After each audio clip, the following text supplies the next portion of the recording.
우리 학교에 정말 강의 열심히 하시고 준비 열심히 하시는 교수님들이 많이 계시거든요.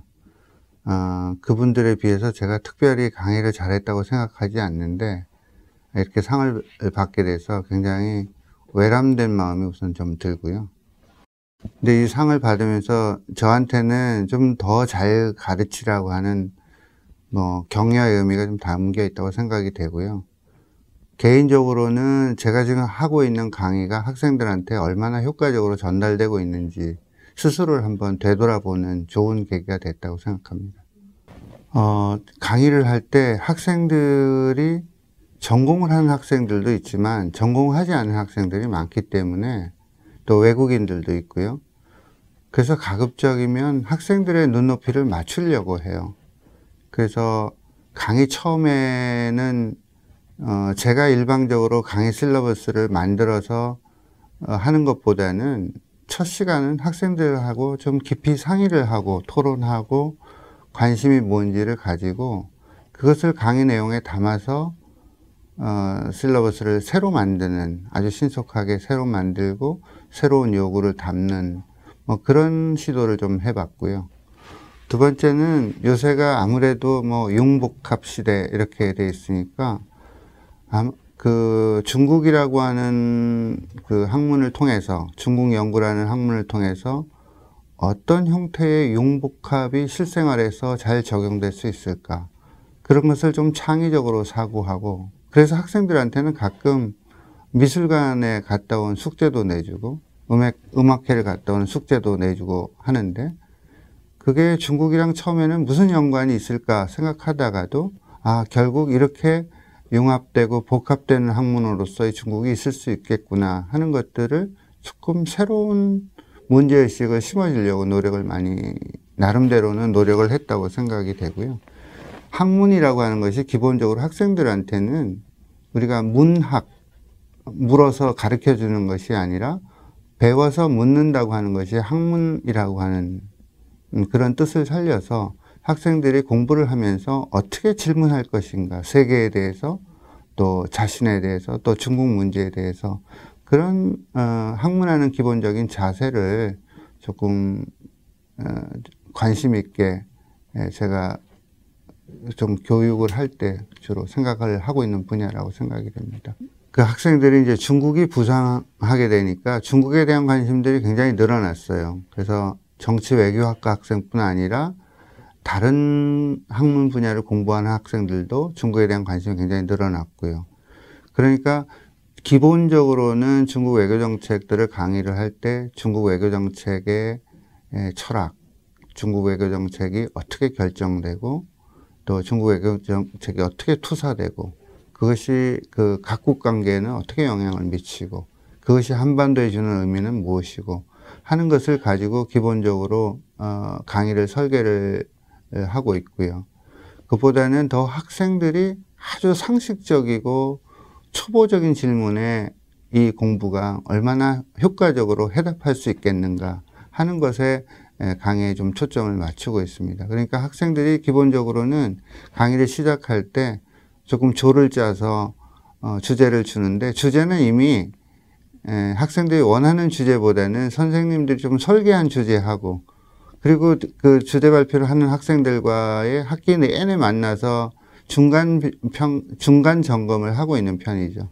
강의를 연구 주제를 어떻게 설계하고 어떻게 발표하고 그런 과정을 통해서 효과적으로 학기 초에 시작한 강의가 학기 말에는 내가 연구한 것들이 효과적인 결론을 낼 수 있도록 그렇게 좀 그런 형태로 토론과 집단적인 공부 그리고 학생들하고의 어떤 피드백을 좀 강조하는 수업들을 많이 하고 있는 편이고요. 그래서 제가 학생들한테 가끔 내가 알고 있는 지식들에 대해서 균형 감각을 좀 가지라 그럽니다. 그러면 거울에 자기를 들여다보면 항상 좋은 이미지로 볼 수가 있는데요. 다른 학우들을 통해서 내 견해나 생각들이 어떻게 비추어질 수 있을까? 학우를 거울로 삼아서 내가 공부를 하게 하는 것이 좋겠다. 그게 결국 학문에 대해서 균형 감각과 객관성이라고 하는 것들이 살아가는 데 있어서도 상당히 도움이 된다. 외교관계라고 하는 것들, 또 국제관계라고 하는 것들도 결국은 인간관계 연장이지 않겠는가 하는 그런 관점에서 강의를 설계를 하고 강의를 진행하려고 나름대로는 좀 노력을 했던 것 같습니다. 학생들이 이제 보통 제가 강의 주제를 조를 짜서 강의를 주제를 주면 어떤 주제를 연구할 것인가를 설계를 하고요. 그러면 자기네들끼리 학생들끼리 상의를 해와요. 그러면 선생의 입장에서는 항상 학생들의 주장과 반대되는 논점들을 제공해 줘요. 나는 이렇게 생각하는데 그 논리를 어떻게 극복할 수 있을까? 그럼 다시 연구를 주제를 주고 그럼 학생들이 그거를 해소해 오면 그럼에도 불구하고 나의 궁금증이 해소되지 않는데 이러이러한 자료를 좀 참고해서 다시 한번 좀 논리를 좀 가다듬을 수 없겠는가.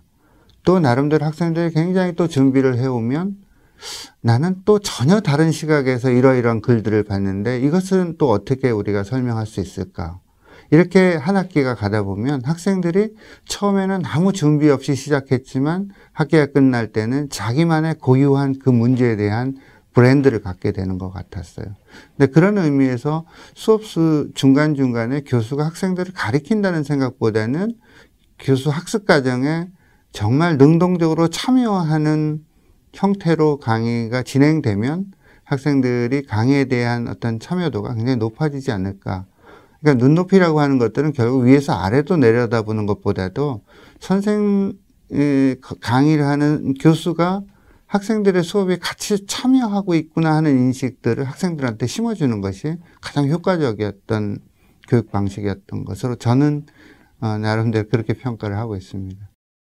학생들이 대부분 정치외교학과 학생들이 절반 정도가 되고 나머지는 정치외교학을 전공하지 않은 학생들이 많이 들어요. 그러니까 중국에 관심이 이제 높아지니까 중국 외교가 어떻게 바뀔까 하는 궁금증에서부터 출발한 것이라고 생각이 되는데요. 그러다 보니까 학생들이 그 외교 관계, 외교 정책에 대한 학습에 대한 경험이 매우 떨어지죠. 차이가 많이 나거든요. 그러면 그것을 수업 시간에 이 과목은 응용학문이다. 기초학문, 예를 들어서 외교정책론이라든지 국제정치에 대한 기본 과목을 전부 이수하고 와라. 이렇게 하는 것이 효과적일까? 아니면 수업 중간에 이론적인 설명들을 아주 짤막하게나마 계속해 나가고 학생들이 스스로 그것을 학습해 오면서 이 수업을 따라오게 할 것인가 하는 고민들이 늘 있었거든요. 그런 의미에서 보면 저는 나름대로 좀 절충적이긴 했는데요. 기본적으로 중국의 어떤 응용학문으로서의 중국 외교정책을 강의하면서도 기초 이론, 기본 이론, 국제정치 이론들을 수업 시간에 일부 소개하고 또 이것은 아마 이렇게 적용될 수 있다는 얘기를 해주고 그것에 대해서 학습이 좀 부족한 학생들에 대해서는 과제를 줍니다. 이런 것들을 좀 핵심적으로 읽고 와서 별도로 평가를 하고 퀴즈도 내고 그래서 학생들이 수업에 대해서 좀 처지지 않도록 이론과 이 응용학문의 어떤 차이에 대해서 소외감을 느끼지 않도록 해줬던 것들이 학생들이 전혀 이 분야에 대해서 전공하지 않는 학생들한테도 상당히 이론적인 틀에서 중국 연구를 할 수 있는 기반을 조금 만들어줬던 경험이 있고요. 또 하나는 학생들이 가장 이제 그 관심을 갖는 부분들이 매일매일 신문을 보면은 중국 뉴스가 빠지지 않고 나오고 늘 동북아 국제관계라는 어떤 역동성들이 나타나고 있는데 여기에 대한 관심이 참 많았던 것 같아요. 그래서 제가 수업 시간 한 10분을 할애해서 이번 주에 벌어졌던 그 동아시아 국제관계 또 중국 외교에 대한 어떤 변화를 조금 이론적인 틀에 가지고 좀 설명해 줬던 것들이 학생들한테는 이론과 현실을 이렇게 결합할 수 있겠구나 하는 학문적 흥미를 조금 유발하지 않았을까 그런 나름 생각을 해봅니다. 저는 기본적으로 중국이 다른 지역을 연구하는 학문이기 때문에 우리가 왜 중국을 연구할까 하는 문제의식을 놓치지 말라 그럽니다. 우리가 중국 연구를 잘해서 어떤 효용이 있을까? 우리 한국인으로서 한국 문제를 해결하는데 다른 지역을 연구하는 것들이 어떤 의미를 가질까 하는 것을 늘 관심을 가져보라고 그럽니다. 그러다 보니까 이제 다양한 학생들이 섞여 있죠. 그러니까 국적도 다르고 또 전공도 다른 학생들이 섞여 있는데 그 학생들이 예를 들면 경영학을 전공하는 학생들이 막 중국에 굉장히 관심을 많이 갖게 됐어요. 이 수업을 통해서. 그래서 정치외교학을 부전공으로 했어요. 그 졸업을 해서 대기업에 취직을 했는데 나는 무조건 중국 파트로 가겠다.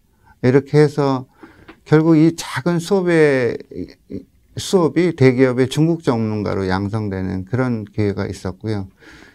실제로 뭐 그런 이제 다른 정치 외교학을 전공하지 않는 많은 다른 학생들이 이 수업을 통해서 자기 학문과 스스로 이제 결합해서 그 분야의 중국 연구의 전문가가 되는 그런 결과를 가져올 때 굉장히 저는 나름대로 강의했던 사람으로서는 참 보람됐고요.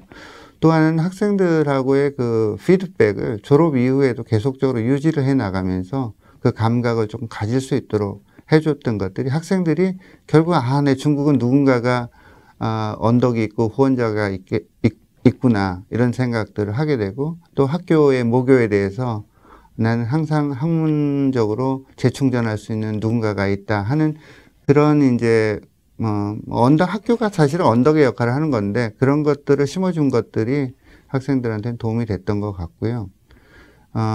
그리고 이제 정치 외교학을 전공하는 학생들도 이 중국 공부를 하면서 내가 공부를 좀 계속 해봐야 되겠다 해서 뭐 학문적인 진로를 이렇게 설정하는 학생들이 있습니다.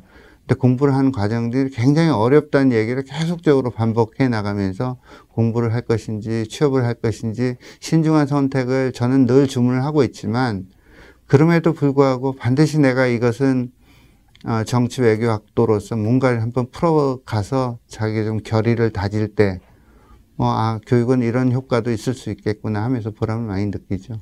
제가 잘 그렇게 한다는 생각은 아닌데요. 기본적인 자세는 강의하는 사람하고 강의를 수강하는 학생들 사이에 경계를 없애야 되겠다. 그 얘기는 교수가 수업 과정에 적극적인 하나의 지식을 제공하는 사람인가 동시에 또 학생들로부터 새로운 상상력과 자극을 받는 객체라는 생각들을 좀 할 필요가 있어야 됩니다. 수업이라는 것이 사실은 쌍방향적인 교류가 돼야 된다고 생각하거든요. 이제 그런 이제 강의 교수법에 대한 철학들을 저도 조금 많이 부족하지만 그런 걸 조금 고려를 좀 해야 된다고 생각을 하고요.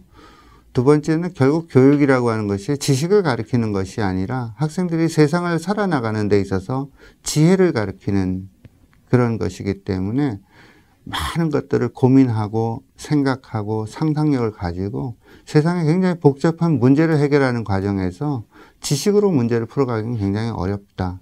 지혜를 통해서 이 문제를 어떻게 풀어갈 것인가를 고민하게 되면 결국 내가 한 우물을 깊게 파는 것도 중요하지만 그 우물을 깊게 파기 위해서는 넓게 파야만 깊게 팔 수 있다. 그러니까 다른 학문에 대한 관심, 학문 간의 어떤 대화, 융합과 복합 학문 간의 관심 이런 것들을 자극을 많이 주려고 노력을 조금 해야 되지 않을까 이런 생각을 하고요. 또 하나는 저는 늘 국제관계라고 하는 것이 인간관계의 연장이다 이렇게 생각을 해왔어요. 그러니까 국제관계가 전쟁이 나는 것들도 결국 그 인간관계에서 나타나는 모든 요소들이 다 압축적으로 반영되는 것이 국제관계라고 생각이 되고 그래서 학생들이 국제관계를 국제관계의 차원에서 보는 것이 아니라 매우 다른 차원에서 국제관계의 본질들을 좀 들여다볼 수 있도록 하는 훈련들을 조금 시켜보는 편입니다. 그러니까 어떤 문제 본질에 접근하는 방식들은 하나의 길이 있는 것이 아니라 여러 가지 길이 있다. 그러나 그 여러 가지 길에 대한 것들을 추구하는 사람들을 존중해주고 그 사람들이 하고 있는 이야기를 들어가면서 존중해주고 함께 이제 경청해 나가면서 자기 학문적 세계를 조금 찾아갈 수 있도록 대학이라고 하는 것이 결국은 균형 감각과 객관성 그리고 중용적인 자세를 키우는 그런 이제 지혜를 가리키는 곳이기 때문에 이런 중국 외교 정책이라든지 사회학 과목을 강의할 때도 항상 그런 본질로부터 크게 벗어나지 않도록 하는 것들이 저는 교육에 있어서 굉장히 중요한 목표가 아닌가 그런 생각을 해봅니다.